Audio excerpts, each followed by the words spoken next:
is Propel Black Success. Joining us this evening is Black Mentorships Inc.'s Executive Director, Evangeline Shima. Our speakers and panelists, Chief Tanner, Rohan Thompson, Sergeant Ryan, Superintendent Jeff, Constable Ian,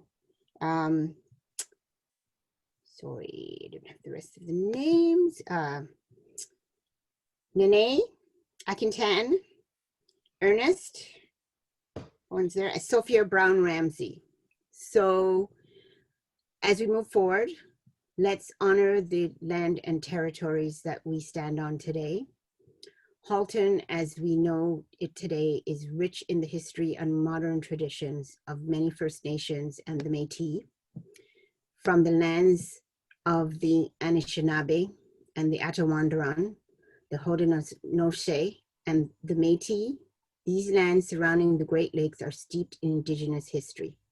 As we gather today on these treaty lands, we are in solidarity with our Indigenous brothers and sisters to honor and respect the four directions: lands, waters, plants, animals, and our ancestors that walk before us, and all the wonderful elements of creation that exist. We acknowledge and thank the Mississaugas of the Credit First Nation for being stewards of this traditional land and territory.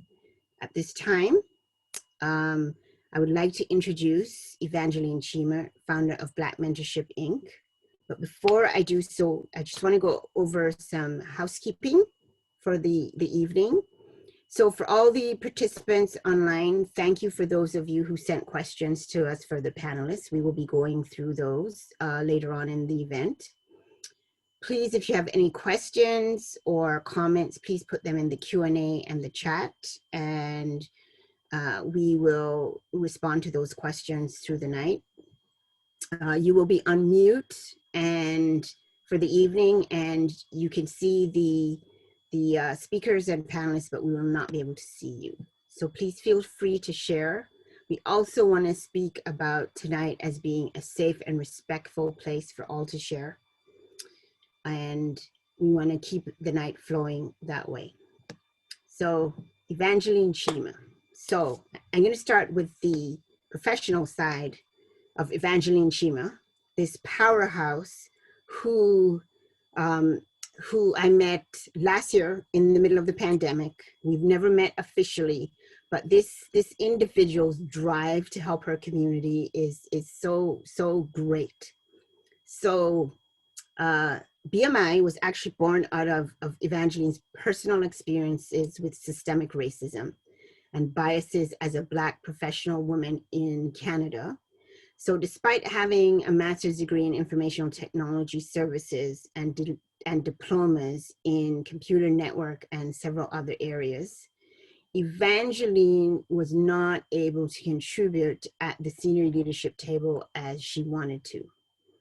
So out of these experiences, and with the recognition that Black professionals and entrepreneurs were also experiencing the same career challenges, Evangeline founded BMI. And BMI is here to inspire, support, and mentor Black professionals to fulfill their potential, to build community, and to promote change. As part of her work, Evangeline helps organizations to create exceptional atmosphere where everyone thrives. Evangeline has been named one of the Black Women to Watch, and she's nominated for the Women of Inspiration Award. Her dream is to see every Black professional shine and reach their full potential. She's also a devoted wife and a mother of 4 wonderful boys. So from my side, I would like to thank Evangeline for, I'm gonna cry, for bringing me on this wonderful journey. Thank you, Evangeline. Did you have to do that? Thank you. I am humbled. Gail, come on, you're making me cry now. I'm humbled. Thank you so much for that amazing introduction. And I don't know, I'm so honored, Ingrid, know you, to work with you. You know, it's been an amazing ride. And I know we have so many more years to go together. So thank you.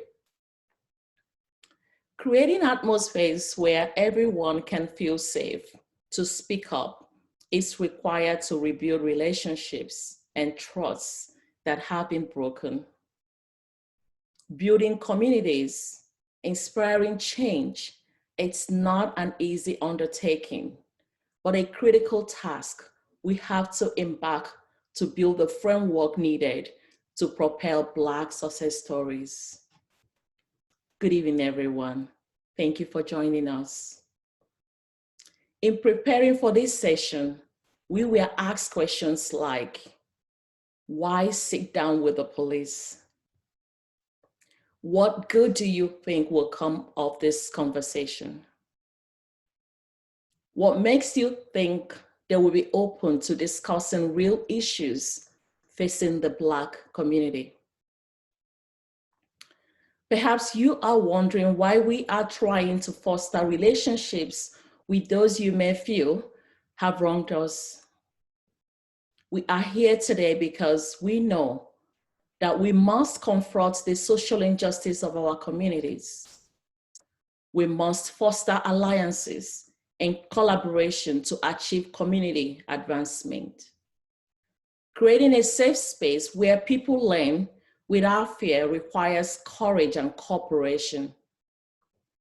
Working together, we can elevate our societies and create opportunities for Black people, Indigenous, and minorities to overcome economic and social obstacles. But first, we have to come together, sit down, and have conversations to achieve that dream. Margaret J. Whitley said, and I quote, "I believe we can change the world if we start listening to one another again." Simple, honest, human conversations. I firmly believe that by engaging in forthright and action-oriented discussions, we can make real and practical progress in advancing the cause of justice in our communities across the country. BMI is here to empower you to succeed. We believe in creating the framework for success. We must make space for equal and open discussions. I am most happy that we have brave police officers and our community representatives committed to advancing our collective interests, here to discuss and answer some of your pressing questions. I thank you all. I thank you, panelists, for making the time and commitment. I know that you will make a tremendous impact on building trust, friendship, family, and community. So once again, thank you. At this time, I would like to invite Chief Tanner, Halton Region Police, to begin our event. Before that, I will give you a little bit of an introduction. Chief Tanner was born in Oakville, Ontario, entering the policing profession as a member of the Halton Regional Police Service in 1982. As a member of the Halton Regional Police Services, he has worked in a variety of areas, including uniformed patrol, criminal investigations, tactical rescue, training, intelligence, and major crime. He has also served as the chair of the Halton Regional Police Association. During his tenure, he was actively involved with the Police Association of Ontario. Since 1998, Chief Tanner has held several senior leadership positions in police forces, including Deputy Chief of Operations with the Gulf Police Service, as the Deputy Chief and then Chief of Police in Belleville, Canada's youngest Chief of Police at the time. He was only 41. In 2008, he became the Chief of Kingdom Police. a position he held for over 3 years before he was named Chief of Halton Regional Police Service in 2012. Chief Tanner has been actively involved with a variety of organizations. He has served as the president of the Ontario Association of Chiefs of Police, as the chair of the governing body of the Criminal Intelligence Service of Ontario, and has been on the CISO executive for 10 years. In January 2012, he was appointed by the Governor General of Canada as an officer of the Order of Merit of the Police Forces. Chief Tanner's heart lies with Halton, and he is grateful for the opportunity to serve the residents of this great community. Welcome, Chief. Well, thank you. I know I could see the shock in Jeff's eyes when he realized I started in 1982, and I can assure you every time I hear that bio, I was the youngest chief in 2001. I'm not anymore. Actually, there's a chief of police in Prince Edward Island who's retiring in April, and then I will be the longest serving chief in Canada. So I'm far from being the youngest at this point. But thank you very much for the introduction. And first of all, I want to say welcome and good evening to everyone that's here. It's fabulous to get together. Thank you to the organizers and for each and every one of you for participating here tonight. I and we all truly believe that the only way to more positive understanding and relationships is through conversation and discussion and getting to know each other better. We've all got differences and we've got a lot of similarities. So for that, first of all, thank you to each of you. And thank you for inviting us, the Halton Regional Police Service, to participate in this community policing empowerment session. There's no question that there have been many recent events, as well as some more historic events that have unfolded across North America and that have thrust policing into the spotlight and have led to what many see as a general erosion of public trust in the police, of the judicial system, and of a variety of society systems. These events have rightfully pushed police services across Canada, including our own police service here in Halton, to look inside our own organization and to look inside ourselves. This is a very important time during which each of us must step up as leaders, be accountable for our downfalls and shortcomings, as well as being responsible for meaningful action moving forward. Now, events such as the horrific murder of George Floyd, coupled with the disproportionate number of marginalized individuals who are impacted by police and by the justice system, can never be described as anything but unacceptable. Unfortunately, it is often tragic events that are the catalyst for driving positive change. And each and every member of our society and of our community here in Halton has the right to feel valued and to be shown respect and compassion. And while many of these events have not occurred in Halton, we are alive to the fact that they have a localized impact. We all have a duty to learn from travesties, regardless of when or where they happen, in order to best ensure that they don't ever occur here and hopefully anywhere. And so I really believe it remains crucial that we continue to work extremely hard to ensure tragedies such as these do not occur within our communities. Each of us in law enforcement chose, or I certainly hope they chose, this profession because of a fundamental desire to do good and to help others in need, people in need, to help victims of crime, to do the right thing, and to serve and protect. And when we talk about, and when I talk about serving and protect, that is to serve and protect everybody. To truly do that, we must work alongside our community to build the future that we all want to see. A future where we cultivate thinking that can be translated into actions and a new standard for others to follow. This is the mindset that we are working towards in Halton, and Sergeant Ryan Smith specifically full-time in the last number of months. And it's the expectation that I have for all of our members. as not only representatives of the community they serve, but as individuals who are also a part of the community. Now, a lot of work that we are continuing to do here in Halton related to equity, diversity, and inclusion involves our members sometimes stepping out of their comfort zone to be a part of challenging conversations and some personal reflection exercises. And I know that what happens within the walls of our organization can and should have a direct impact on the community that we serve. The onus is on us to set the tone. Inclusivity needs to be intentionally embedded in the way we think and act, and that needs to be in all of us.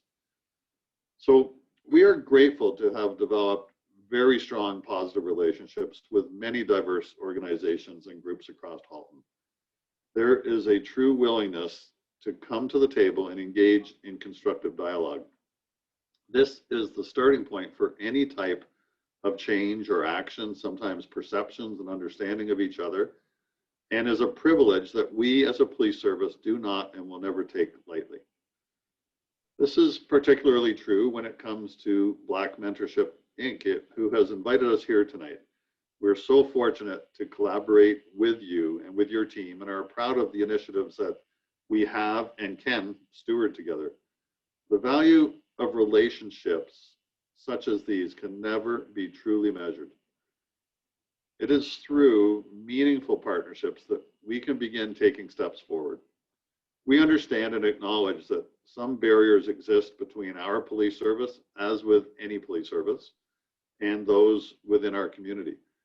We also recognize that there's no quick fix sometimes, and change is not always going to happen overnight, but make no mistake, we are committed to investing the time, effort, and resources that are necessary to overcome those barriers, and we need to do that together.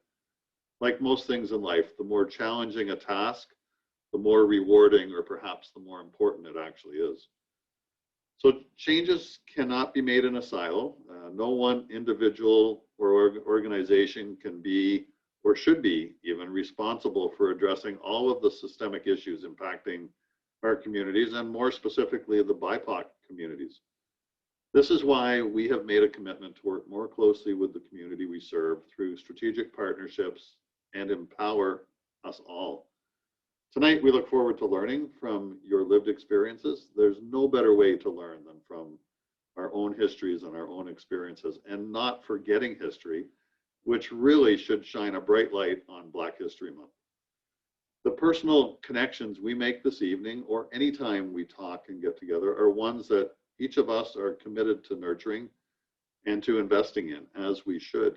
And we all know that this event, our diversity engagement table, our youth advisory council, town hall meetings, and even one-on-one conversations are all opportunities to gain insight, and that will help inform new processes or new ways of doing business and inspire new ways of thinking.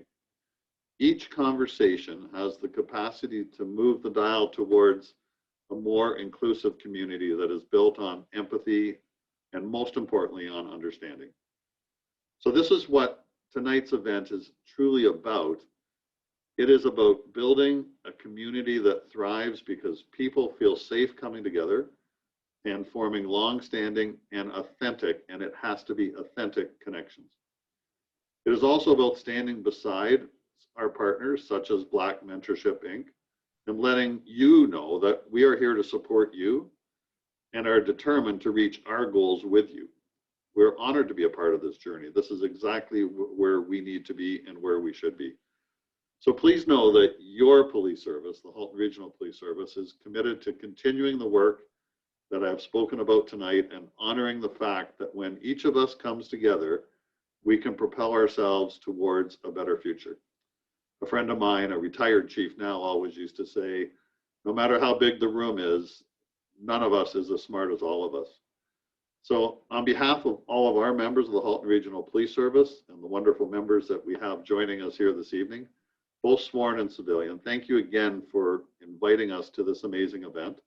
I look forward to being a part of the community discussion later on this evening, and please include us in any events that you have. We'll always be there. Thank you.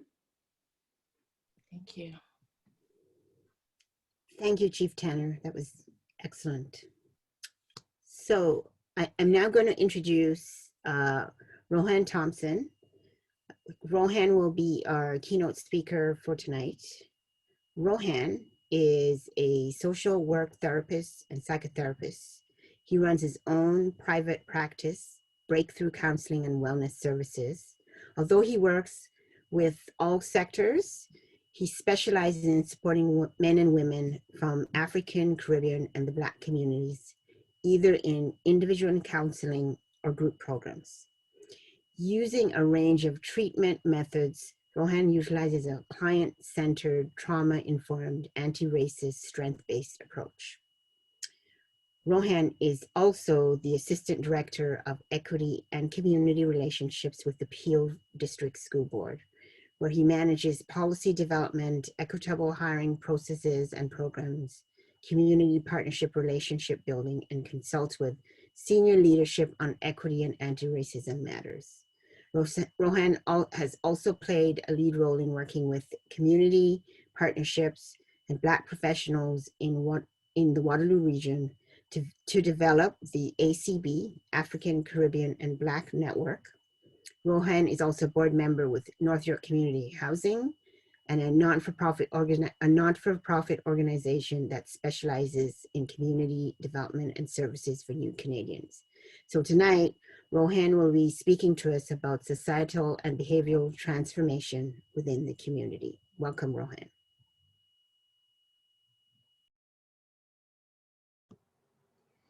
Thank you, Ingrid, for that introduction.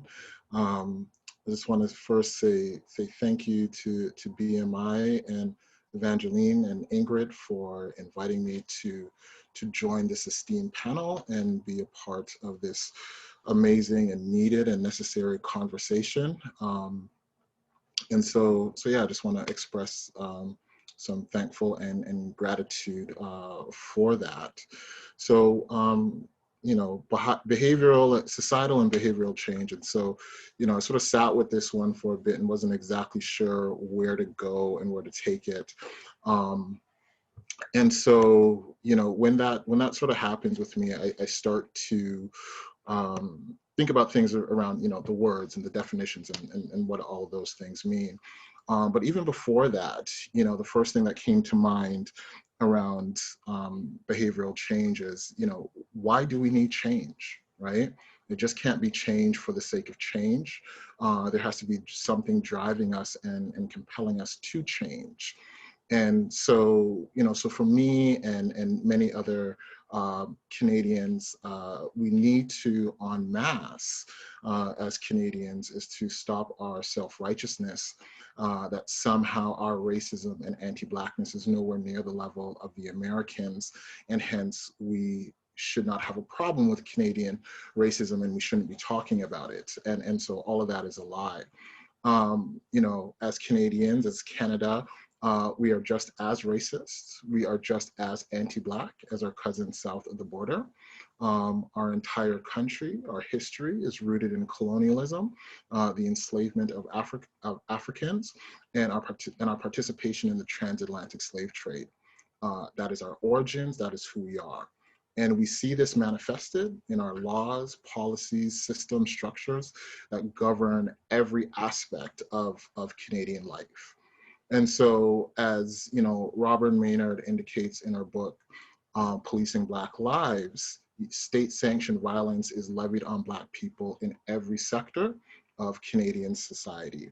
And so it is with the acknowledgement of that should be the impetus that should be pushing us for societal change and behavioral change within the community. So it begins with the acknowledgement of why we need to change and what is it that we need to change. And so thinking about this word transformation, you know, just looked at some definitions of that. And, you know, one of the definitions that I saw was a thorough and dramatic change in form and appearance. The other definition that I saw was, transform means it implies a major change in form, nature, or function. And so for me, that would suggest that tinkering around the edges, moving the dial slowly. We will never get to that is not the approach that leads to transformation. Transformation is something radical. And so, so I'm a systems thinker. I'm a sociologist and social worker by training, but very much in the macro as well as the micro. And so I believe that humans behave and act and make decisions. The way that humans act and the way they make decisions has more to do with environmental conditions, societal conditions, and has less to do with our innate or natural abilities. And so with those things in mind and thinking about, societal, behavioral, and transformation, I thought it was really interesting the way the words were ordered, and thought that was quite significant. And so the way the words were ordered and the way it was sort of presented to me was societal, then behavioral.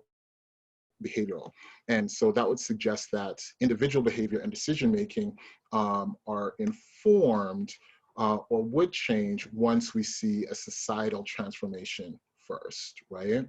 And so I'm going to take a few minutes to talk about society, systems, and structures, and the type of transformational changes required to significantly impact the choices, decisions, and behaviors of the community.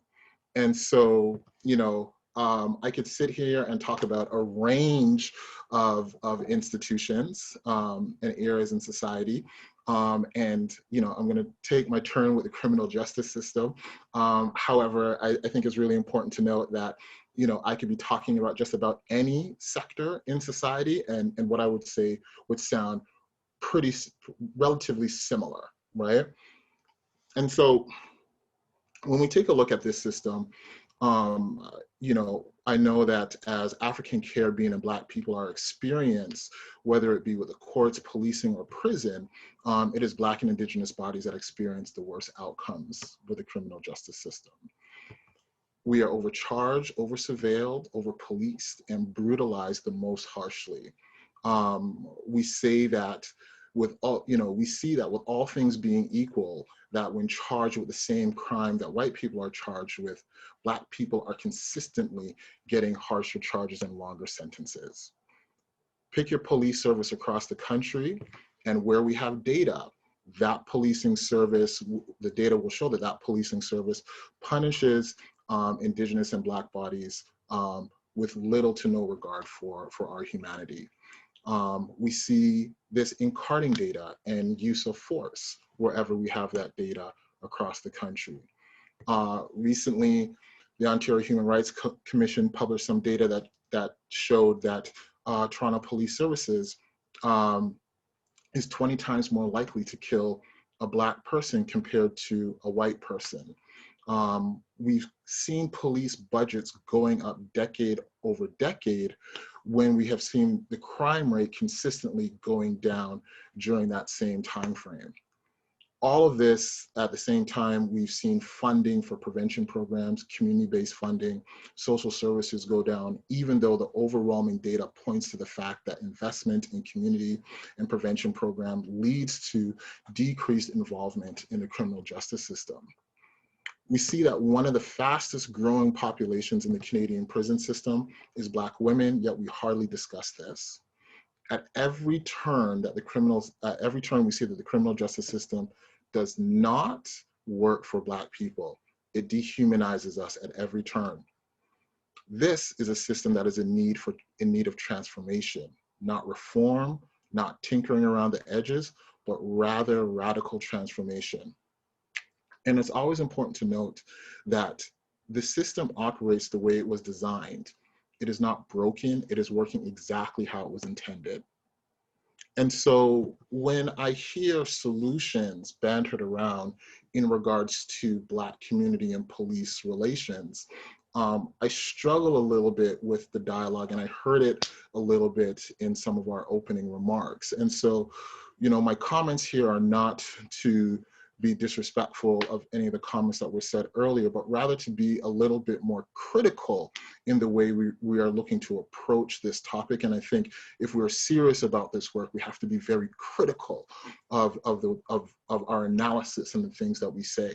And so when I hear things around, we just need to build better relationships with the Black community, I scratch my head a bit. And for a number of reasons, but the two primary reasons where I scratch my head is that, you know, what I know to be true is that, you know, the police do not have a relationship with every ethnic and racialized community, but yet they know who not to over surveil, who not to brutalize, and who not to murder. Second, if we were so invested, if we were very invested, if policing is very invested in building a better relationship with the Black community, what would help you achieve that goal would be the stopping the over surveillance of Black people, stop the killing of Black people, start holding yourselves accountable when your officers brutalize Black people. Don't hide behind the blue coat of silence. Speak up. Have a position that clearly states that as a system, you are committed to the disruption of anti-Black racism. Don't say that you're about equity, diversity, and inclusion, but yet your leadership structure is predominantly white. If you're serious about wanting to have better relationships with the Black community, with Black people and the Black community, then do those things before you run a backpack program. Do those things before you have a float and care banner or any other community-based work that you do.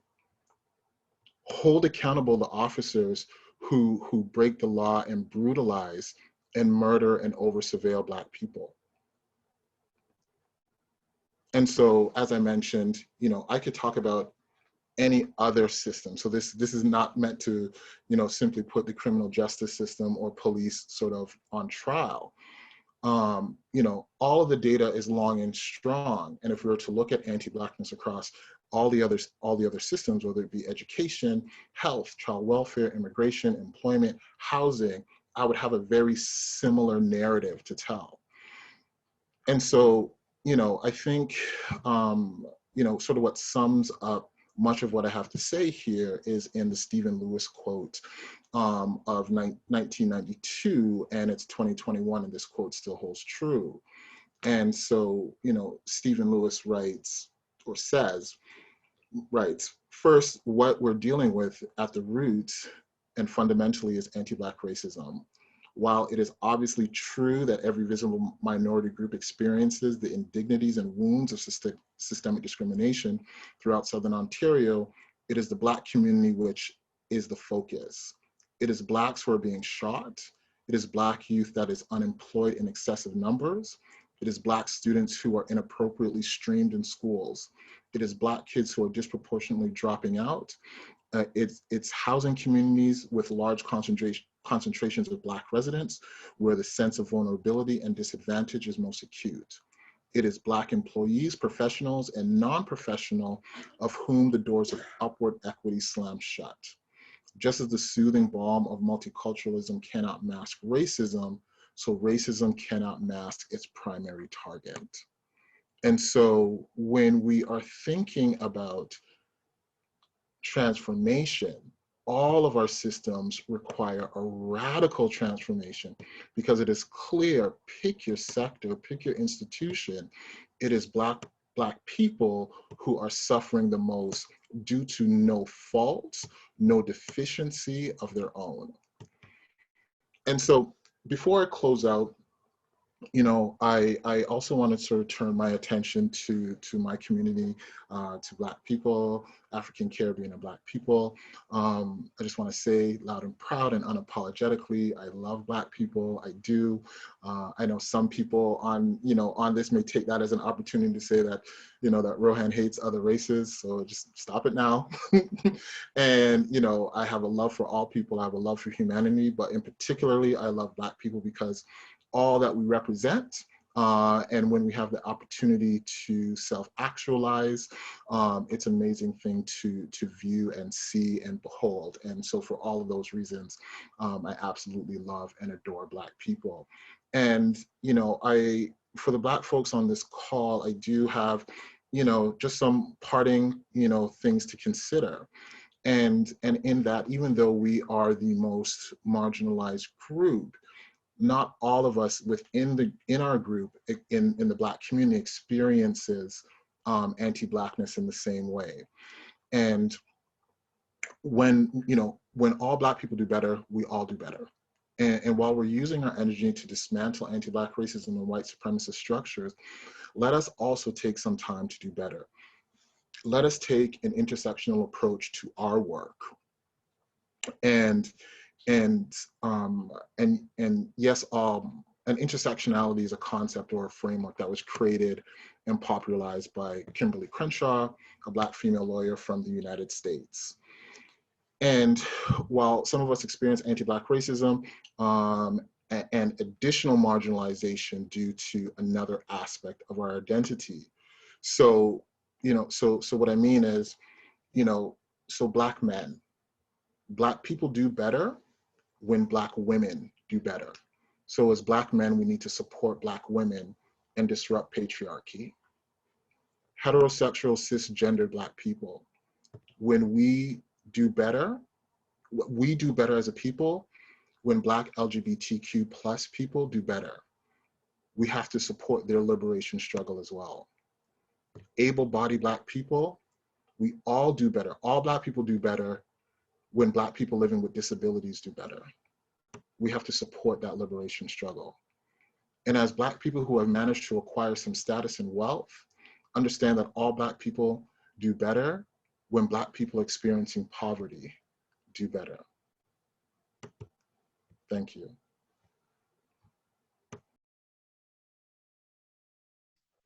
That was awesome. Thank you, Rohan. A lot of aha moments. So thank you for that. Moving on, I have the pleasure to introduce our panelists. I will start with Sergeant Ryan Smith. Sergeant Ryan Smith began his policing career in May 2010 in Oakville. He has developed a strong passion for supporting victims of crime through a prevention and risk mitigation model.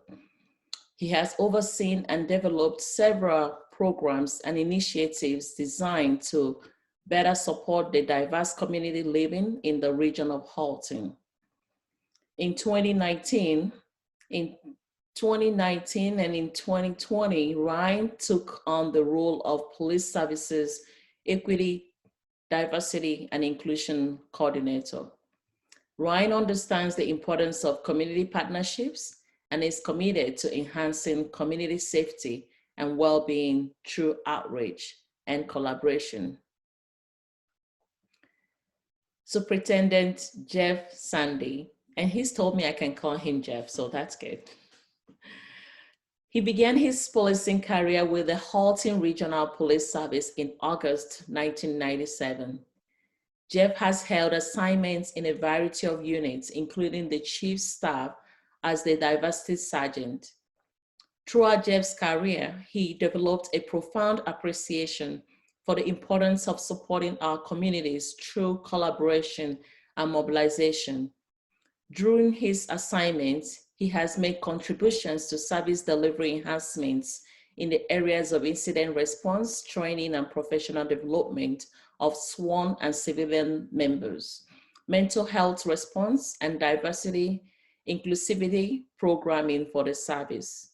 Jeff began his role as the superintendent of Oakville in January 2020 and is committed to responding to local priorities and risks through collaborative strategies in support of the service's framework for community safety and well-being. Constable Ian Ware.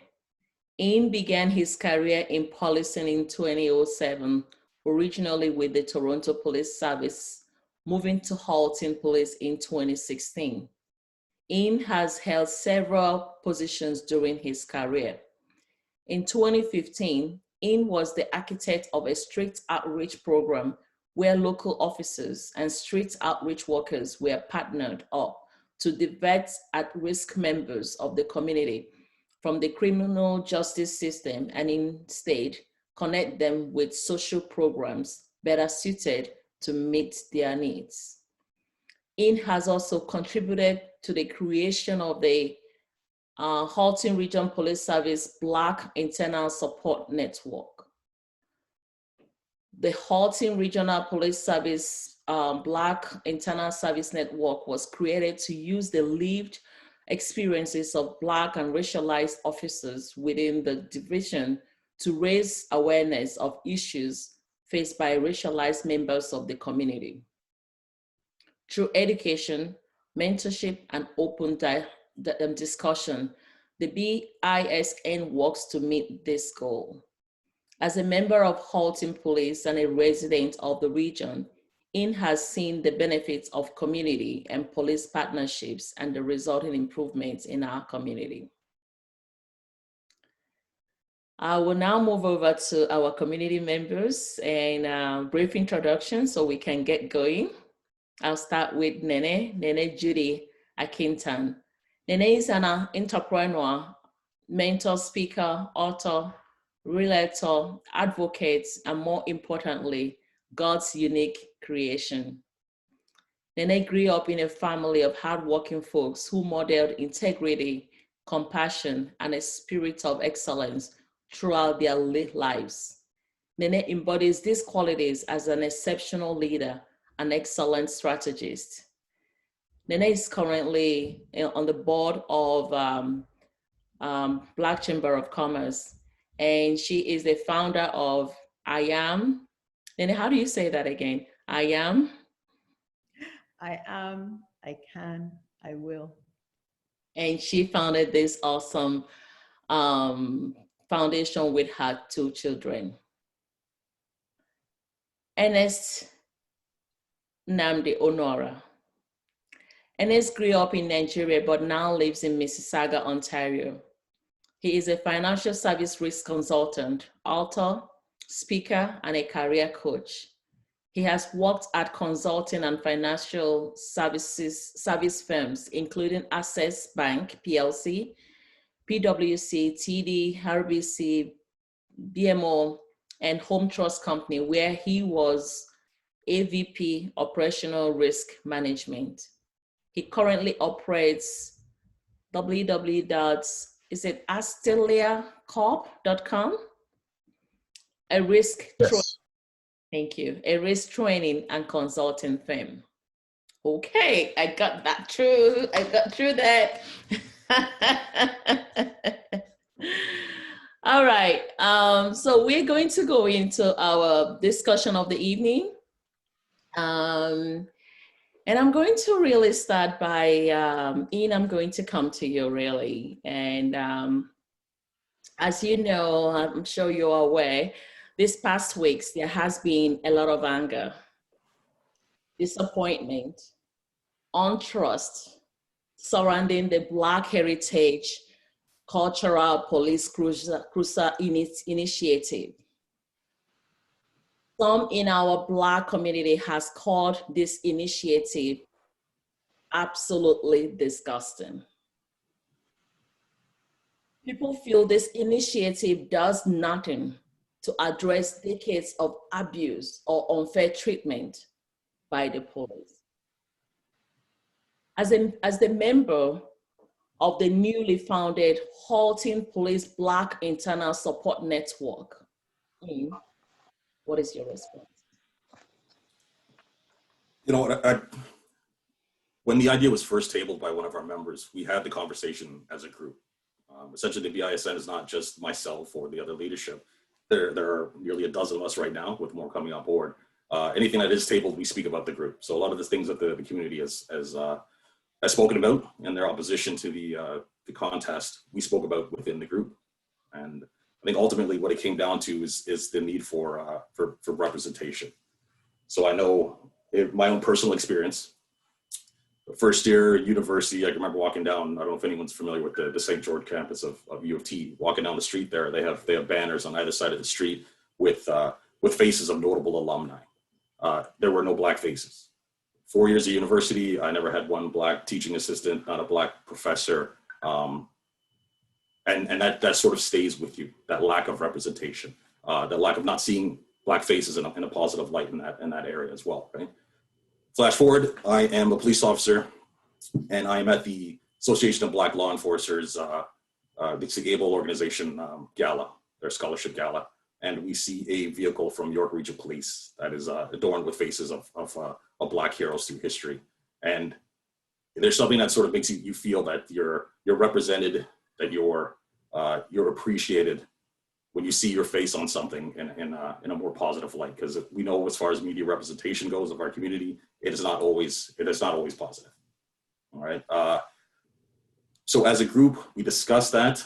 Certain things were brought up. People were for it, people were against it. But as far as the vote went, we went with the Cruiser initiative, essentially because it gives an opportunity to allow the community themselves to submit what they felt best represented Black, African, and Caribbean culture within Halton region. So specifically, if we're going to talk about the history we have within the region, it would be, the Underground Railroad.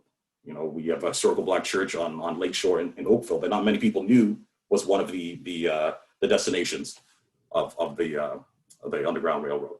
So that's that kind of history that gets buried. All right, so that's the kind of history that we've been exposed to being in Halton, working in Halton. Like you mentioned, I was with Toronto before, but obviously coming to Halton, your eyes sort of get opened up with the rich history that's here that people just don't know about. It's not taught in schools. It's not something that's discussed. It's not something that you see very often.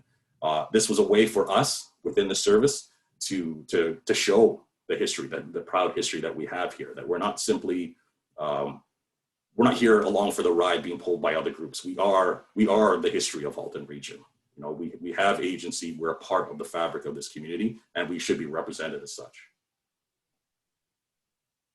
Thank you for that. I may come back to you a little bit on that and say, we've talked about working with the community here, and if the majority of the community say to any one of you, can we not move with this initiative? What will be the response? And this question is for any one of you that want to address it in the spirit of working with the community. I'll say from a BISN standpoint, if that is the general consensus of the community, that's something we definitely have to discuss. I mean, you can't ignore that. We're not here to create barriers. That's not the point of the initiative. That's not the point of our existence. If there's something we could sort of do in place of to still meet that goal, that's something we'd have to also discuss too, right? Because it's not something we want to just cut out and then leave this void. That representation is still something that we want to put out there. Thank you for that. And I'm coming to you, Chief, with this next question. Over the last few months, we have had talks, pledges from folks, corporations, police regions like yours, on their commitments towards being allies to the Black community.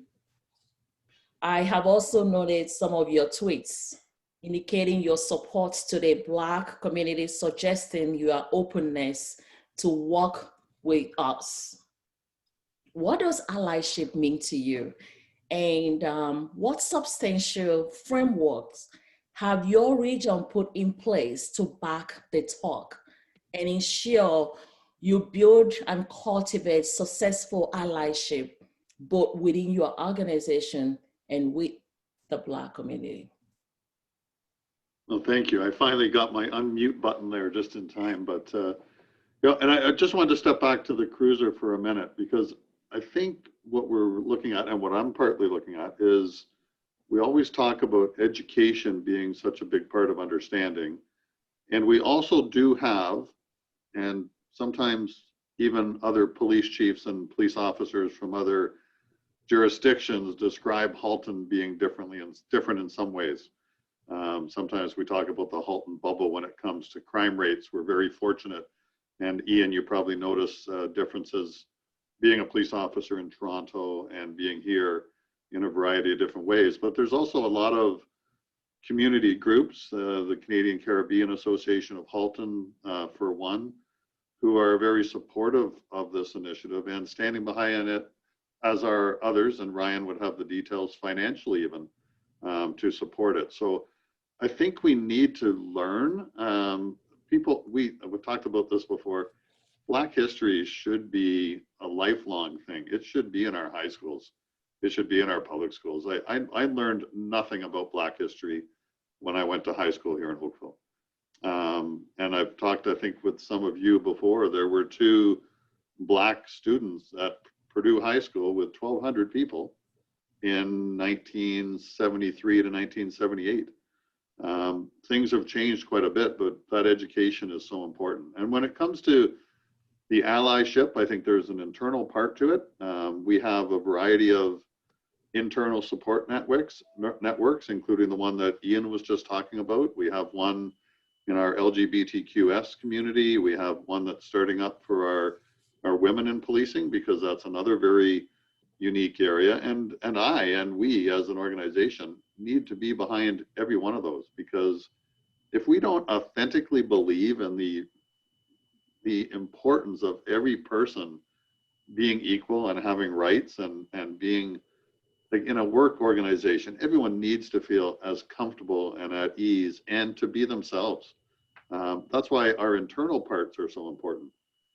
Externally, Halton has had a long history. It's not just since 2012 of being involved with multi-diversity ethnic groups, the Community Multicultural Association, but also our own diversity table here. And certainly anyone is welcome to join us. And Ryan has details on our diversity table. CCAH, our Asian and our Chinese communities, and representatives from our variety of our mosques and from our synagogue. I mean, we try to bring everyone together, because every community, and they all have separate events and very important dates and things that we need to be supportive of everyone. And that's where I believe it was different here in Halton. I found it exciting in different ways to get around to the Black Lives Matter marches or walks that were here in Halton, Oakville and Burlington, the 2 that specifically I was at. And our officers walked along with, by and large, the youth that were there. And not necessarily all Black by any means. There were a lot of people there supporting those walks after the terrible injustice in George Floyd's situation. So I think as an organization, and we had an officer from Burlington that made an inquiry as to whether he could walk in that march, and he did, and he walked in uniform. The only thing I said was, you probably in uniform should walk from behind, supporting the people, not in front as if you're leading it, because the youth that, especially in the Burlington march, they led that. There was no need for the police department to pretend we were taking it over, and other than closing down the major streets at Walkers and New and Guelph Line and New and things for people to cross safely. It was a wonderful expression of desire for change, lawfully done, very professionally done. And our officers walked along and were a part of that. And I had an opportunity to speak to a couple of the young organizers of the Oakville walk that started down behind the Oakville Library that day. Fantastic people. And we all should want positive change. So I don't think it needs to be exclusive, or the police department or any particular officer or police chief should not be somewhere if they're there with the right frame of mind and supportive of what's going on. Thank you. Thank you. Yes. So Jeff, Superintendent Jeff, can I ask you this question, please? So Halton is becoming a more diverse population. So how well is your department reflecting this reality in its leadership, recruitment, and policing practices? Well, thanks for the question, Ingrid. And first of all, before I answer, I just want to say completely honored to have been invited to this group tonight. Rohan, your comments were well taken, and certainly will cause me to have some thought tonight and some reflection on some of the things you've said. So very appreciative of certainly challenging the norms, but also giving people something to think about in terms of change of mindset or action to follow that mindset. So much appreciated. I think, Ingrid, your question goes towards our view of inclusivity. And I would, if I could frame it up for you, I was asked this question by another panel last year when we were doing some work with authentic inclusion and inclusivity and diversity. And for us, I think, at least from my mindset, it's important not to play the short game or to take snapshots in a long struggle when you're trying to certainly apply some advancement in terms of either programming or the culture that exists in an organization. And for us, I would say that we are, fortunately or unfortunately, depending on your mindset, at the beginning stages of this diversity and inclusivity and authentic inclusion journey that I would say. I was a diversity officer, back in 2007. So I think, Ryan has many more resources at his disposal now than I did then. But the struggle is still the same. And that is that if I could frame it for you, I've seen many organizations, policing included, but I would say there are Fortune 500 companies out there. There's military educational institutions where my view of it is for many years, they have had the funnel turned in the wrong direction. So if you take a funnel and you take the very small, narrow end of it, and that is where you are trying to either bolster your organization with an exclusive narrow funnel, I believe that that doesn't lead to success or inclusivity or diversity in any way. I think the real idea is to flip that funnel upside down. And if you want to attract diversity, talent, if you want to be truly inclusive and have a greater field of people for many reasons, right? When people say to me, why is inclusion or inclusivity, or why should you even be trying in the police service to reflect the diversity in the community? The real answer is it's the right thing to do. That's the number one reason. There are other supplementary reasons to that. That is talent acquisition. To have a wider field of people from many different walks of life that have experienced many different things as their lived experience only makes sense, I think, to organizations that truly want to advance and take care of the people that we are charged with taking care of. Whether you're profit driven or you're the public sector as we are, I think we all took an oath absolutely to protect and serve everyone, all members of the public.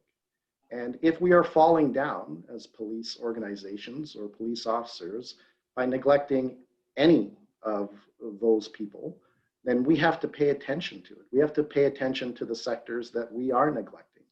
And I think inclusivity is an important gift for us to begin truly consciously thinking about, because for me, diversity may be a bit easier to answer those questions, right?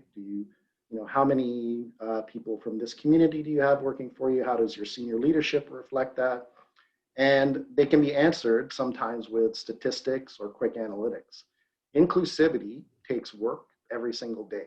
I would say every single hour, because it isn't something that is subconsciously come through. I think that you have to actually consciously try to get better as an individual and organization in terms of improving inclusivity and inclusion within your organization. And whether it is for being the right thing to do, whether it's for talent acquisition, whether it's for making things better in the future for the police service and your organization and the community that we serve. And it's important to remember that, because that's part and parcel of why it is so important for us to be inclusive throughout our organization in that way. And I think, that to me, that funnel diagram or illustration is what we should be looking at. We are at the beginning stages of that. And, I would say we have not hit the mark in that regard, quite honestly with you, right? So I am, so if for my own purposes, I would tell you, I have much of the lived experience that Rohan and many of the others have talked about on this panel. Rohan, I would tell you, I actually worked for the Peel Board of Education before I came to the Halton Regional Police Service many years ago. And I worked with at-risk youth at Brampton Centennial High School, actually. I grew up in Brampton. I grew up when we moved to Brampton, as the only Black family that was in Bramalea at the time, not Brampton.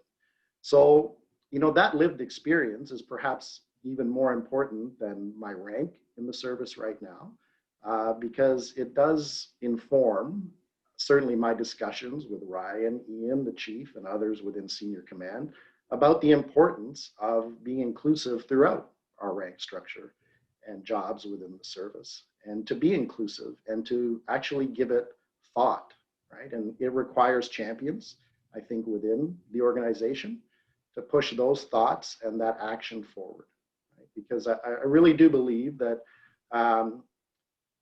many people want action right away and there's no vision to it. And that doesn't lead to great outcomes. And other people have a vision, but don't want to put action with it. So nothing really happens over a long period of time. And I think you have to take the two and put them together and be in it and play the long game for advancement of people and the organization as well. And so I think the reflection, to answer your question is, I would say we certainly are not doing a great job, if you look at us analytically right now, of how our police service reflects within senior command, Black people within senior command, for instance. Because right now, I think, Chief, unless I'm mistaken, so I'm the guy, right? But the idea is that, you asked about allyship. I couldn't, as a Black person in this organization, I couldn't ask for better allies within the organization. And I certainly am not one to blow smoke, really. It's that the chief is a great ally. Both deputies that I've worked with throughout my career are great allies. And I've known them to be great allies long before we reached any rank. Like we were working together in this process throughout my career. And so I believe that it is a long road and a long game that we continue to play. And that game includes what we're doing tonight. Like this entire panel and your input helps shape how we look at our vision for the future and what is truly important. Those types of questions are important, right? For the chief to hear those questions and to have input back on those questions. How else would we affect change without being asked those hard questions? The trick is, I think, is not to forget those questions, is to go back and do some very conscious thought on it and have discussions that will move that forward. And so, in a roundabout way, I would say, remember, I think we are trying to turn the funnel upside down and recruit a larger, more inclusive field of people for their talent, their expertise, and their experience. And then we have a job to do within the service of creating a culture that actually supports that over a long period of time. And, I will finish that statement by saying, because I know I'm going on too long probably in my take here, but there is something called the Sigmoid Curve, and I know many of you have heard of it. But the Sigmoid Curve states that you have a beginning phase where you are trying to implement a culture or a product, and very early on you have some real growth, and everybody's happy and things are going along well, and you have little wins. And then as you get to the top of that curve, where things are fantastic, and you feel you've achieved, great success. It's right at that moment when I think you maybe have to do some of the things Rohan was talking about, is that's the time that you still continue to need transformation. You need to pay attention right then, because the piece that follows that is the decline phase. And if you aren't committed to truly having transformation throughout your program and the history and culture of what you're doing, then you will fall to that decline. And so those are important concepts, that I heard in some of what Rohan was saying and some of the other speakers here, but it's intentionally focusing on that inclusivity. And I believe that is what will bring us to great advancements within this field that you're asking me about and within senior command and the rank structure that we have. Thank you. Thank you, Jeff. So I'm going to add on to that. So with diversity, because we're global, people are coming into Canada, leaving Canada, different diversity moving into the Halton region. How do we move some of those thoughts that Rohan's mentioned, Jeff, you've mentioned? How do we move it forward? How do we ensure that when immigrants come into Halton, we know how to address them? What are the action items? So moving it from the why, and this is a question for Ryan, anybody, Ian, Chief. How do we move from that theory now and mesh that vision and action and move it forward? What do we do next? And anybody want to take that? Yep. Yeah, I mean, I can start that. I think relationships and relationship building is massively important in moving those actions forward. So what you're doing right now with Sergeant Smith or with Ryan in building those relationships and having those discussions, and then coming up with what the actions are you would like to see in concert with Ryan and the service, and then actually executing on those one at a time until you're building momentum, and that becomes the way of effecting change or having programs become successful. So for me, the relationship building is massively important. And that's like a #1 focus, that it has to be a very diverse allyship, building of relationships, and then following through with whatever the programming is you come up with together and seeing it through and acting upon it. And then I think the important part is to measure it. Like, are those actions and those changes, are they having the desired effect? If they're not having the desired effect, then more discussion needs to be had about, well, where did we go wrong? Where do we go right? How do we tinker with it to make it better and more effective? And I think you have to apply that to every process and within the relationship. And that is how you see, I know Ryan's doing a phenomenal job in his post now in terms of developing those relationships with a very broad-based and diverse group, including yours and others. And I think the proof of that will be, we have to keep on track with it. We have to be held accountable to it. We have to measure what it is we're trying to enact and what those programs are. And like, we need to absolutely have those that we are working with and affecting sort of help us steer those programs in the ship to make it effective. But we have to do that together, and we have to measure.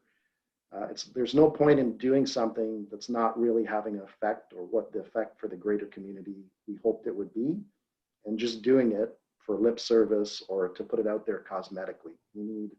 If the change needs to be real, it needs to be measured. If it's good, we keep it going. If it has no effect, we have to make it better. So we have to listen. Okay. Chief, did you have something to add?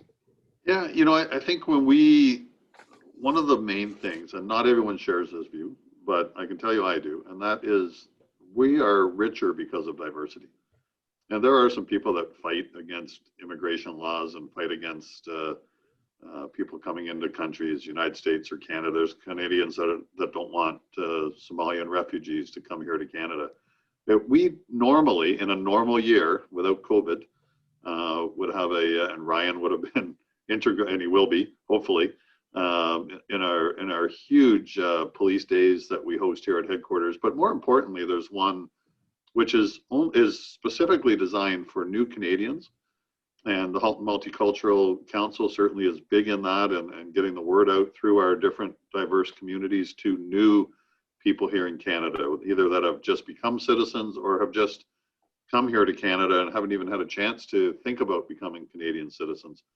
But they're coming from, I mentioned Somalia, I mentioned, met people there a year and a half ago who described to me the horror that they lived in and where they had escaped from and through refugee camps, and they were successful getting here to Canada.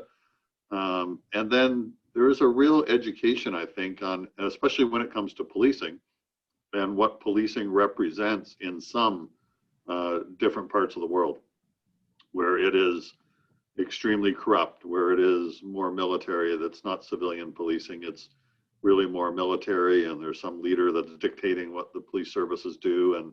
And we have new Canadians coming here to Canada not knowing what's a police officer in Canada. And then we have to make sure that we have all of that information as much as we can translated into a variety of different languages. And we have interpreters and services that we can put people in touch with now that we didn't used to have 30 or 40 years ago. But I think it's so important that we not only embrace the increased diversity that we have here, but we also get together in ways that we can educate and inform one another so that we understand where some people are coming from, which is nothing close to what we've lived in as Canadians, and what they can expect from us. And what they should expect from us always is a professional police service, which is here to help people and here to serve people and to serve everyone equally. Thank you for Thank that. you. Evangeline? Yeah, I'm noticing we have quite a few questions coming. My phone is buzzing. My email is, questions are coming across. So we're gonna do things a little bit different. I will probably ask Jeff to say some of the questions that we have, because I want us to get into those questions as much as possible, you know, and maybe if we finish addressing that, we go back to our panel question. Let me also beg everybody to kind of, if you can, you know, limit your answer to 2 minutes if possible, so that we get everybody to participate and to get involved. I will appreciate that. Before handing over to Jeff, and I mean our BMI web host, I will ask this question. And Ryan, I'm coming to you. There's been talk about halting police and stereotyping. How are officers held accountable for compliance from minorities? And why I'm on that, another question, I have noticed, and this is coming from somebody through email, I have noticed a lack of diversity on the Halton Police Service Board. Is there things in motions to increase that diversity? And so I will leave that up to you, Ryan, to start, and we'll go from there. Thank you. Thanks, Evangeline. And I echo what everybody has said. You can hear me, right? Yes. Like the line of 2020, 2021. Can you hear me? But before I answer that, I just wanted to say thanks very much for having us. Obviously, I get the pleasure of working with you and Ingrid and the BMI team all the time, which has been fantastic. So I think a lot of great work has been done, and great work will continue to be done, even through your partnership with us on that Black Heritage Cruiser and the NAU as well. We appreciate that. In terms of the stereotyping and you know, policies and processes we have in place, we have a very clear bias-free policing policy within the police service that sets out a clear set of rules and an understanding that you will not treat somebody different or target somebody based on a set of identified factors, for example, their race, sexual orientation, ethnic background. That being said, you know, we're not naive enough to think that that is never the case. Here in Halton and police services across the country, we're alive to the fact that that is a concern of the community. So when that is brought to our attention, there's different mechanisms in place to initiate an investigation to address any of that misconduct. One is we have a professional standards bureau internally that will take care of some of those investigations. And also there's some independent agencies outside of our police service. The OIPRD is one of them that receive complaints and investigate them, and sometimes send them to us, founded or unfounded, or work with the Office of the Chief to develop any type of discipline that comes from that. I can't really speak to the board. Maybe the chief can speak to that through his involvement with the board. Your question specifically related to that.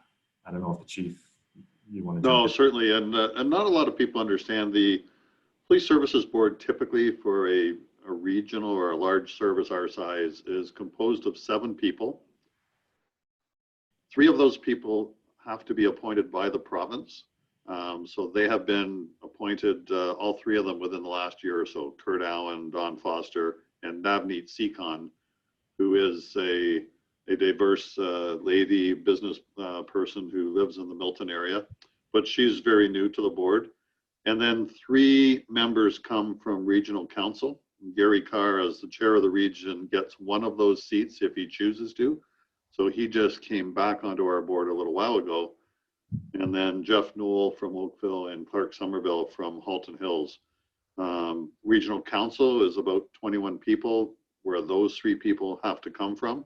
Regional council is not that diverse, and regional council is all elected. So from that side of the board, it's more of a matter of who's interested in local municipal politics to get in onto regional council if someone's interested in coming onto the board. And then there's one person who is put onto the board by regional council, but is not a politician. So just recently, Ingrid Hahn came back onto the board. Ingrid was a vice president of a worldwide company at one point, lives in Burlington, and she had been on the board before. And Andrew, so that's our board right now.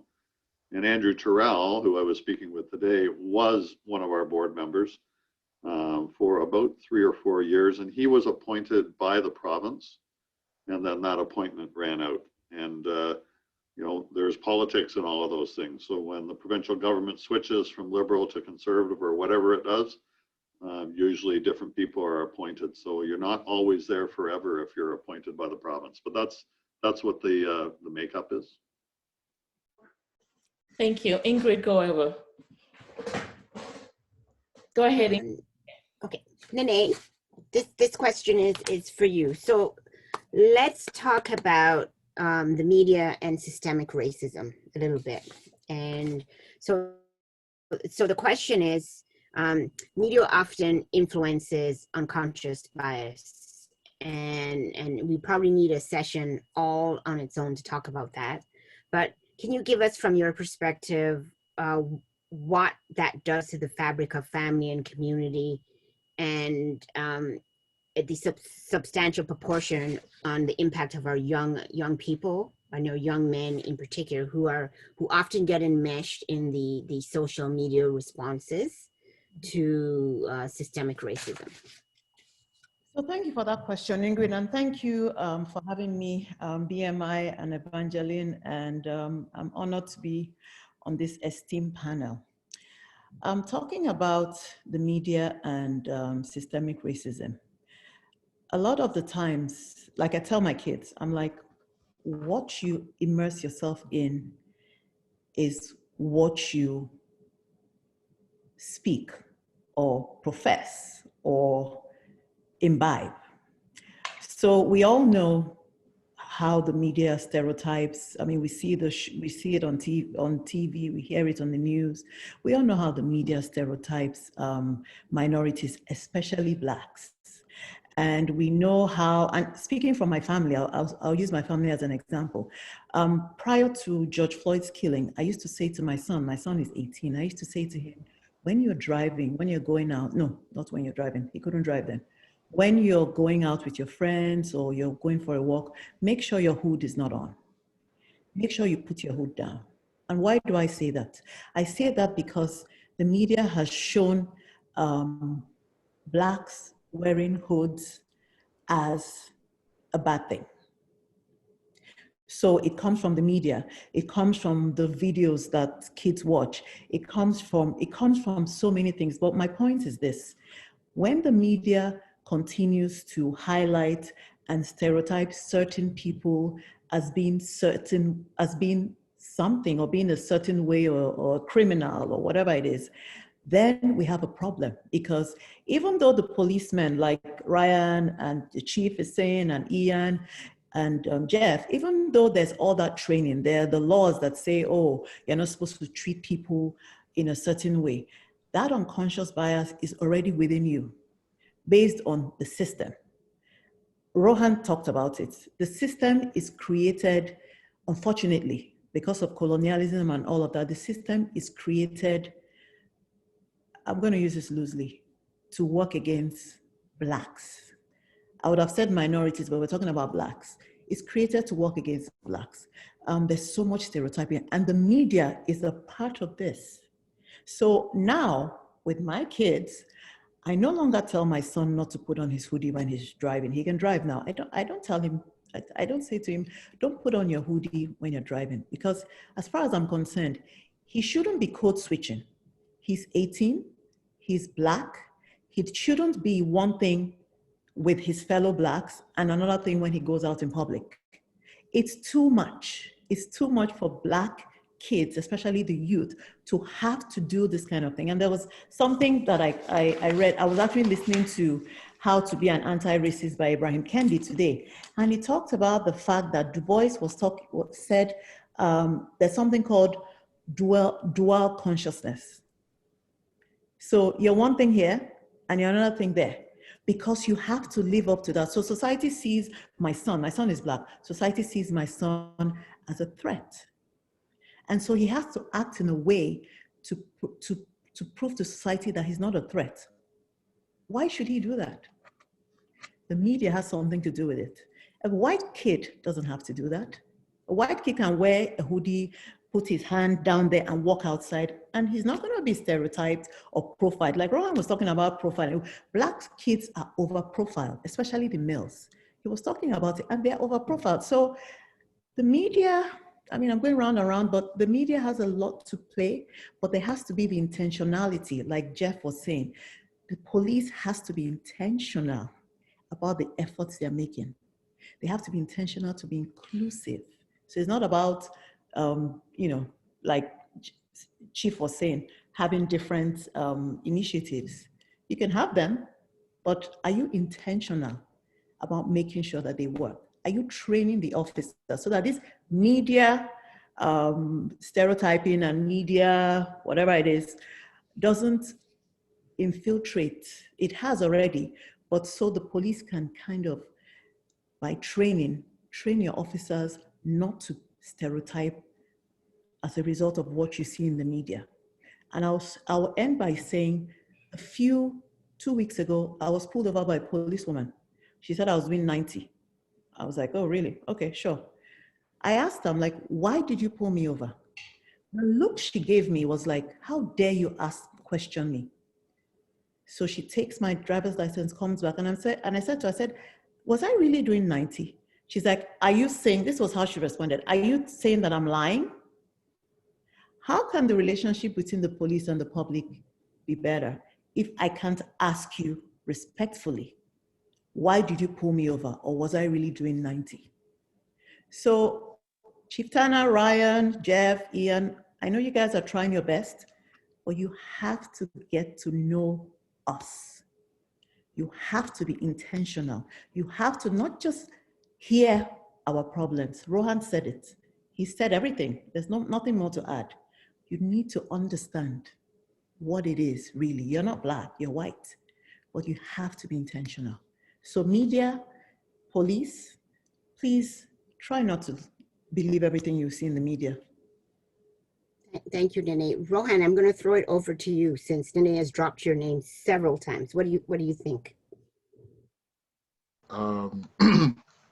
Well, just a couple of things I just sort of want to sort of comment to, and one being, you know, there was a bit of a conversation, and I'm going to come back to Neni's comments. There was a bit of a conversation around diversity and hiring and staffing and all those sorts of things, and so, you know, one of the pieces that got tossed out was around relationships, right? And so what I'm going to say to that is, right? So yes, relationships matter, right? But and we also have to understand a few things, and one of which is this whole concept of neutrality, right? And so, you know, we within, you know, our society, our world, and, you know, we make this presumption that our systems are neutral, right? And so we make rules, the rules are fair, the outcomes are the outcomes. When the truth of the matter is, you know, the posture that we need to come from is that our systems are inherently racist, period, full stop, right? So there is nothing called neutrality in any of our systems, especially our hiring processes, right? And so if we're talking about transformation, right, if we're leaning on relationship, we're always going to come up short, right? And so if we want our police force to be a little bit more reflective of the community, so what are the legislative pieces? What are the laws? What are the policies that we can lean on, right, to do the systemic change, right? Systemic problem requires a systemic answer, right? And so for example, one of the pieces over at Peel District School Board, there's a provision under the Ontario Human Rights Code in their special programs that allows employers to run programs to help to ameliorate or reduce disadvantage for groups that have been historically disadvantaged, right? So as a police services, I don't know, maybe you have, right? But that's an opportunity for you guys, a piece of work for you guys to lean on, to be intentional, because, if we come from the perspective that the system, that the process, the system is neutral, right? It's going to continue to produce the exact same outcomes, right? That's one. Number two, there's this conversation that we were having here around the response from the community around the police cruisers. And what I would offer people to, in particular police services, to think about is this whole idea, this concept around racial trauma, right? And so Black peoples experience intense racial trauma. And so as big systems, and the same thing goes for education, the same thing goes for healthcare, the same thing goes for child welfare, and the list goes on and on. Because of that trauma, there is a particular hypervigilance that the Black community has around the decisions and the actions that these major institutions do. And so if your actions aren't in line with addressing matters of disparity and disproportionality, and I'm going to come back to that, and it takes the sniff or the smell of performative, then yes, the community is going to respond, because the community has been triggered.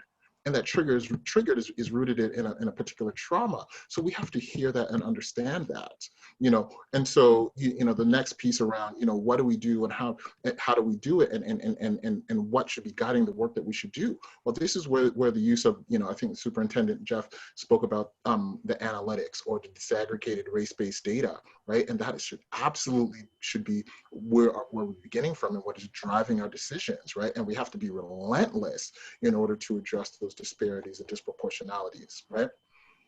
I'm just going to come back a little bit to the conversation around the media and such, and unconscious bias.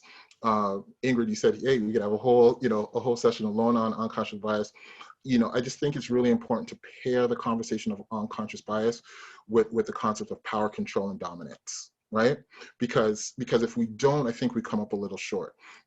Sometimes the conversation will go that we all have unconscious bias. Yeah, sure. But you want to know what? By and large, when Black people have unconscious bias, white people don't die.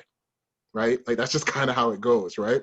When white people have unconscious bias, Black people don't get jobs, right? Black people don't experience the healthcare system well. Black people get poor outcomes in the education system, et cetera, et cetera, et cetera. So when we're talking about unconscious bias, we absolutely have to pair it with the concept of power, because if not, we run the risk of somehow equating, well, your unconscious bias is the same as my unconscious bias, and I guess, well, we all have unconscious bias. Well, yeah, but the outcomes are very different, and the outcomes are different is because of power, control, and dominance, right? So I just sort of want to offer some of those things. Wow. Thank you so much for that, Rohan. That's why everybody keeps saying Rohan. And while we are on that topic, unconscious bias, Ernest, I'm going to come to you. Yeah, sure. And thank you for your patience, Ernest. My God. Thank you for that. There's been talks on what we must address as a society to get rid of implicit biases, right? As a Black man, what does it mean to a community? For example, to know that 3 out of 10 boys growing up will spend time in prison or will be pulled. When I just talked about being pulled over, I can tell you about my husband's experience, or even our experience in front of our house. Policeman, when we first moving and seeing us and slowing down because what is a Black person doing in this neighborhood? But anyway, so what do you think as a Black man, the impacts of all of this unconscious bias, stereotyping, what does it have? How is it impacting the community? 2 words. And before I start, so I recognize and respect the honorable guests and panelists here, illustrious people. Yeah, and I think we have to have that open mind, like Rohan said, and we've introduced to know that this is a conversation that needs to be had, no matter how painful it is. Our people say that if you keep avoiding a subject, the day it comes out, it's going to be more difficult to attack. So it might as well face it on straight on, right? So to get back to your question, I have 2 words: endangered species. That's what the Black man is. And I mean it respectfully. We're an endangered species in this country and everywhere we are, be it out of the border or here in Canada. In the Canadian experience, it may not be as blatant as, in your face as in the south of the border, but it's as well as painful as it was if we were there. From the personal side, I have a couple of experiences I had at the time, and this is very funny because when I came to Canada 2006, I had this belief that this was a country that functioned on equity and justice, and typical, everything is above board. If someone goes wrong, someone's held accountable. And that's how I operated. I never saw people as racist. I didn't have the lived experience of Black people in Canada who came from, the slavery past and all that kind of experience that they've had over time.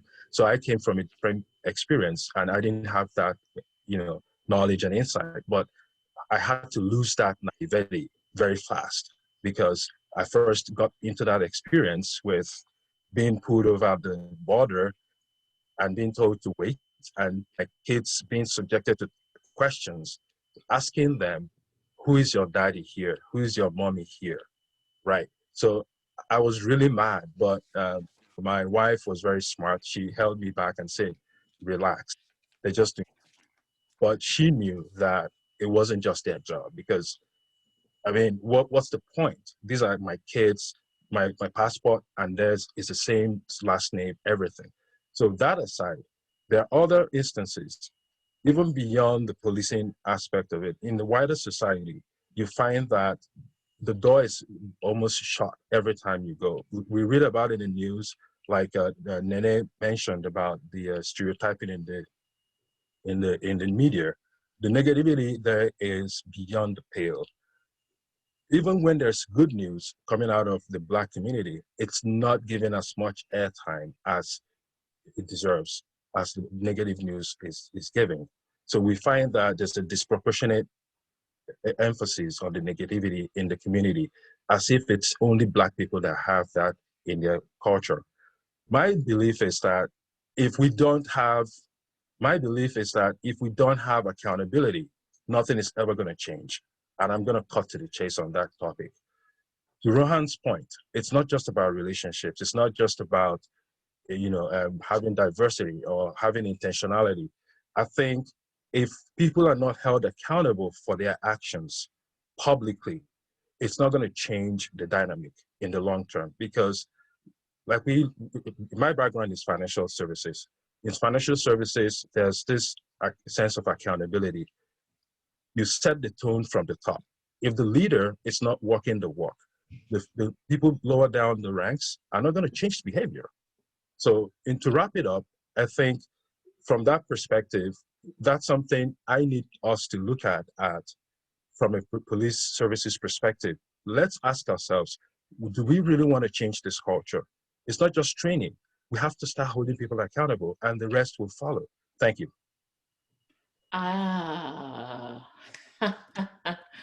My goodness, thank you for that. And I cannot help but say, Sophie, Miss Sophie, chime in. I see you nodding your head. Please go ahead and chime in on that one. You're on mute. I have been just kind of standing by and listening and loving. And there's so much that I have to say, but let me begin with this. There was a question that was asked Where did policing come from? How did we get to this place where we have policing, okay? And of course, this is before Sergeant Ryan and the chief and our wonderful Jeff Sandy. This is all before for these amazing gentlemen. But policing came from the point in which we had slavery here in Canada, here in the United States, in the West Indies, in Europe. And when the slaves decided this was enough, I was losing my teeth because I was trying to read. I was losing my hand because I was trying to do a little bit more for my family. Yeah?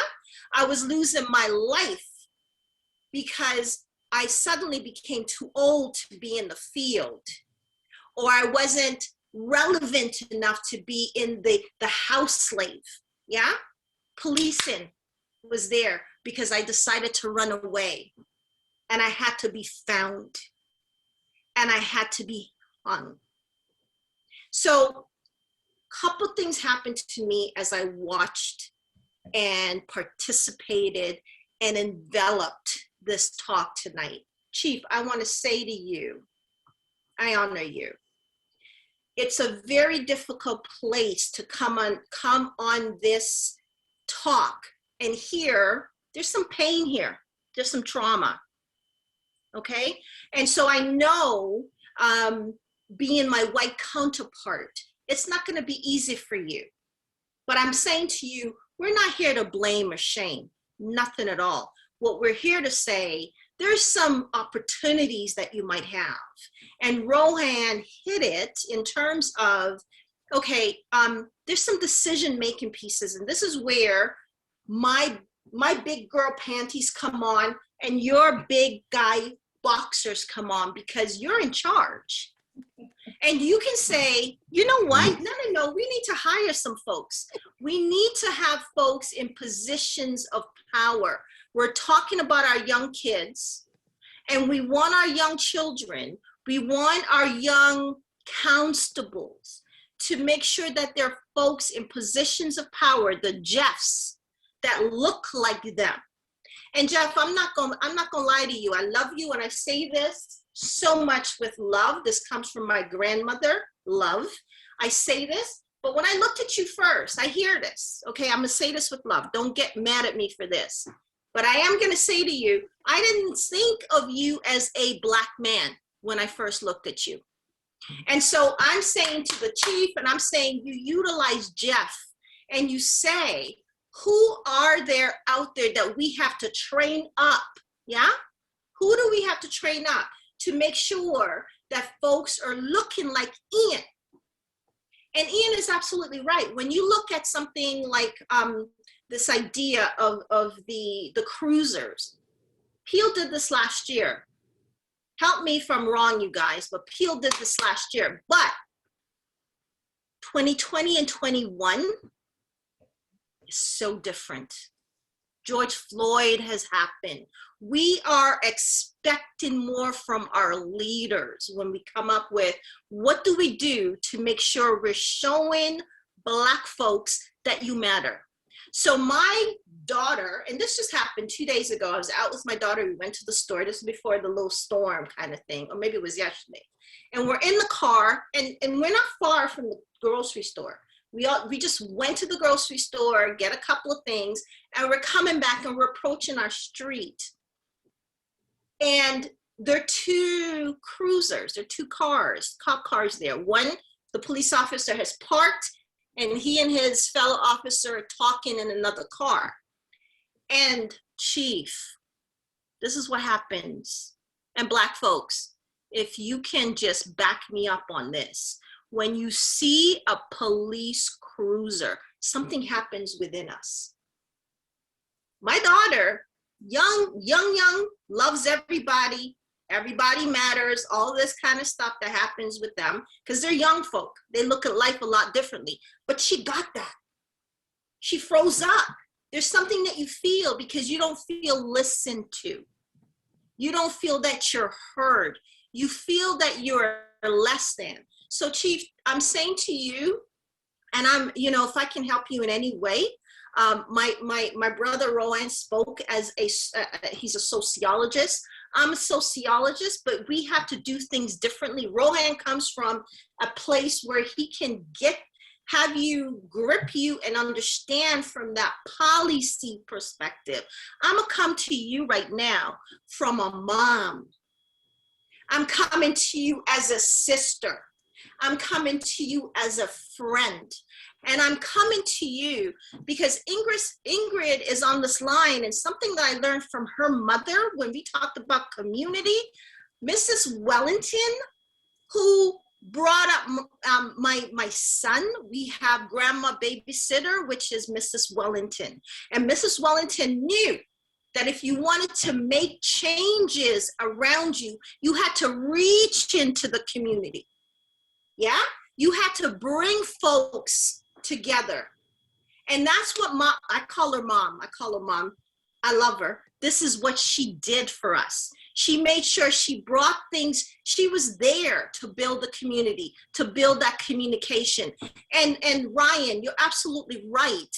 And Ian, I got you on this. And Jeff, I got you on this. You're absolutely right. There's relationships that you have to build.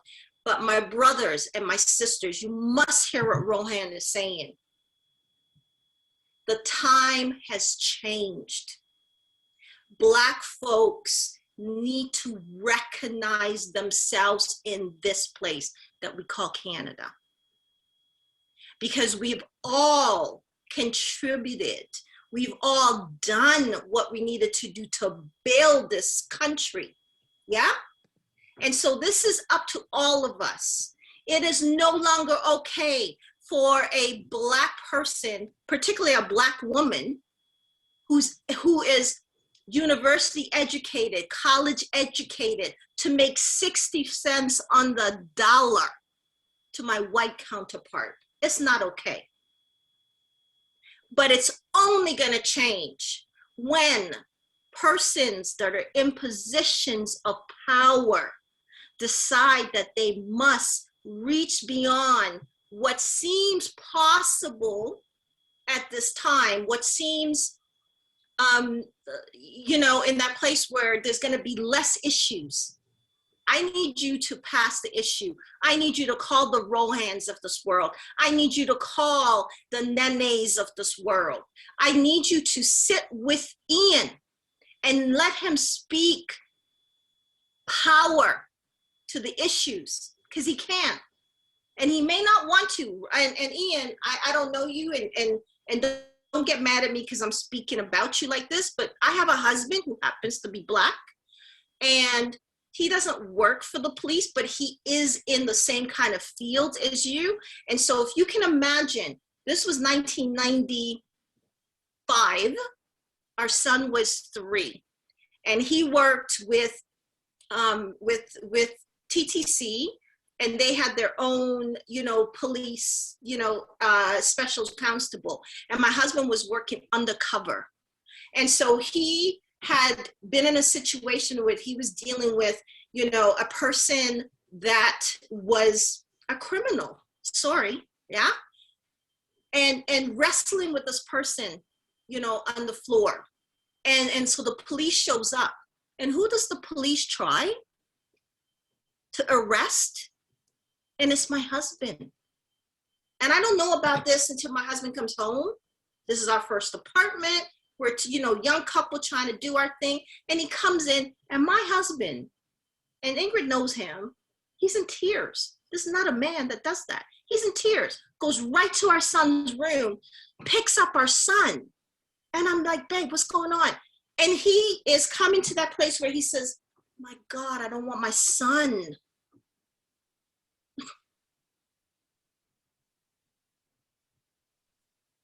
I don't want my son to have this experience.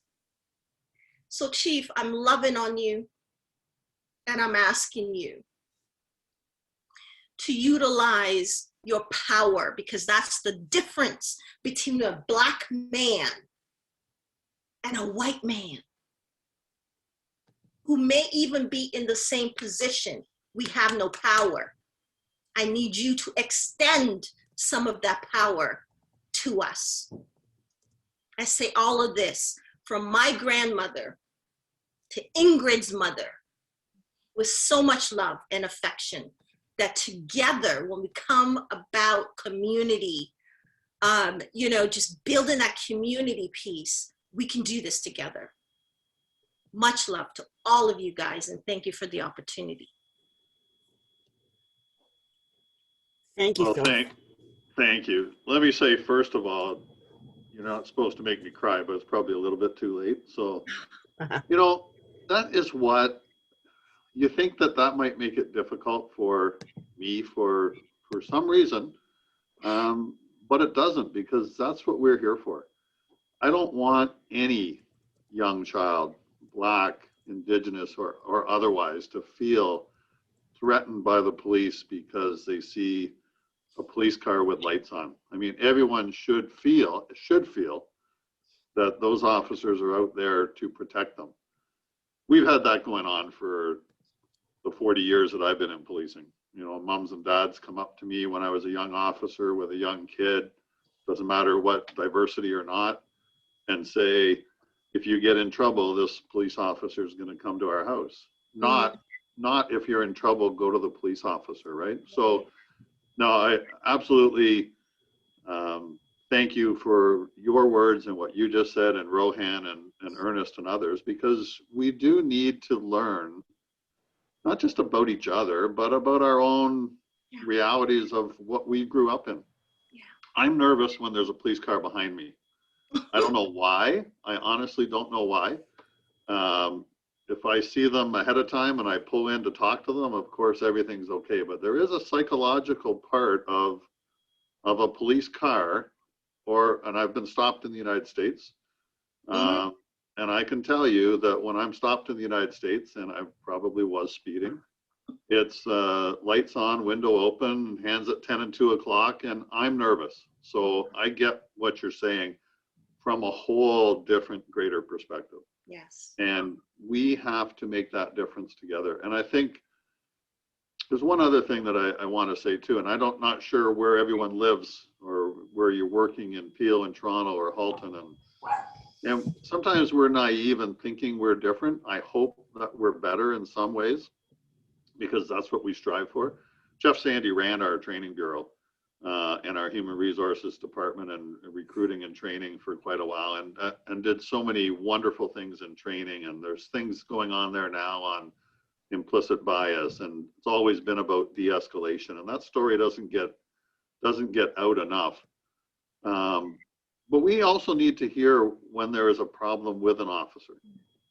We can't do anything if we don't have a complaint or something that we can at least investigate. And I get that people would feel uncomfortable coming forward, but times are changing and they do have to change. And we have, I tell you, OIPRD, God bless them in some ways, but they should be funded 10 times as much, and they should look after every complaint against a police officer independently. Yes. Right now, 90 or 95% of the complaints that they receive, they send back to us so that we can investigate them, which costs the Halton police budget or Halton taxpayers to have those investigations done. And at the end of the day, how can we say that they're independent?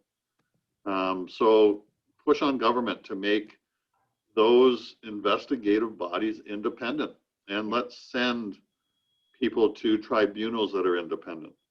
I'm all for that. I've said that before. So certainly that is something that I think should be on the list of need to change things when it comes to some of the things that the Black community and Black citizens have gone through or feel that they've gone through, because even if something was done fairly on the investigative side, if you don't feel that it was done fairly and independently, it doesn't matter what the evidence or lack of evidence was. So let's push for that as one part of change. But I think too, and perhaps partly naive, I believe we do have a fairly good track record here in Halton. It is a little bit different. but we also tend to generalize when it comes to policing. There have been terrible things that have happened, not that far from here, sometimes in the United States, but not always. But there's a lot of officers, Ian, Ryan, Jeff, all being three of them, who may have never done anything like that. Yeah. But it's the Institute of Policing, which rightfully needs to come under question. And we have to have the right answers. And part of having the right answers is conversations like this. And people being willing to talk. And if I can just say one other thing, I have a tendency to be sometimes vocal on social media. I've been a little quieter lately, but sometimes I see things which really interest me, and I try to reach out to find out more. And I will just say this as an example. I saw a young Black professional individual doing a city TV commercial, city news, a couple of weeks ago. I think he was one of the coordinators or co-chairs of a Black Lives Matter type of event. And I located the person on social media and reached out to them and said, look, I've never met you. I saw you on City TV. You made some fantastic points. I would love the opportunity to talk to you at some point. And just what I thought was a positive message. And on Twitter, you can block people, and I was blocked. And I thought, I'm trying to reach out because I'd like to hear that story. Like, I would like to hear Desmond Cole's story personally. And I've tried to reach out to Desmond separately. So I think we need to learn, because those experiences, Dwight Drummond's experiences, and I've talked to Dwight, his experiences growing up in Toronto and some negative experiences with the Toronto police, I think it was, those things move me when I hear them. So that's why I think that conversation is so important. And if we're afraid to hear something that we think is criticism, or something that we think is negative, or someone doesn't like us as much as we'd like to be liked, then shame on us, because it's more for us to thank you and thank Rohan and others for saying what you've said tonight, because it needs to be said. So thank you. Chief, I'm just gonna, may I just? Well, can I introduce you, Keynote Speaker? No. Because you kind of jumped in. So I just want to let everybody know that Sophie is our ending Keynote Speaker tonight, but once she started speaking, we just let her go. So Sophie is actually the principal consultant at SBR Inspires, and she's the forefront of community-led efforts. I'm not going to go through all her awards right now because there are many. And she's also the executive director of BCAN. So Sophie, thank you for speaking up. We only have a few minutes left. I know we could stay all night, but yeah. Oh, okay, then 10 seconds. Yeah, 10 seconds. So, Chief Tana, you said something about people being afraid to speak up when they have an issue with the police. It's not so much the fear, it's really because there's no accountability. So if I've spoken up 5, 6, 7, 10 times and nothing happens, what's the point? So I think, and another suggestion I will make, I don't know, have you read the book White Fragility? Okay, you have it, good. Yeah. How about, I don't know if you can make your white officers read that book. It's very important that the white officers read that book. I gave it to you, Jeff. Did you read yours? 10 seconds, it's over. And then thank you for that. Yeah. I'm actually looking at the time and I'm feeling like I have to invite all of you lovely people back again. We have tons and tons of questions that we will be sending back to you all. Hopefully, please, we will really appreciate if you can reply to it so we can post it on our blog so that our participants can see. Chief, I have to commend you and say thank you. I also have to note that for you to be afraid when you get pulled up, it's an indication that absolutely something is wrong in the police department, something that needs to be rectified and fixed. So thank you for acknowledging that, and thank you all of you. We have a little music that we will play at the end. So I'm really asking everybody to stay put so that we can enjoy that together. Ingrid, I cannot, what do you think? What went down tonight? This was excellent. And we thought this was going to be boring.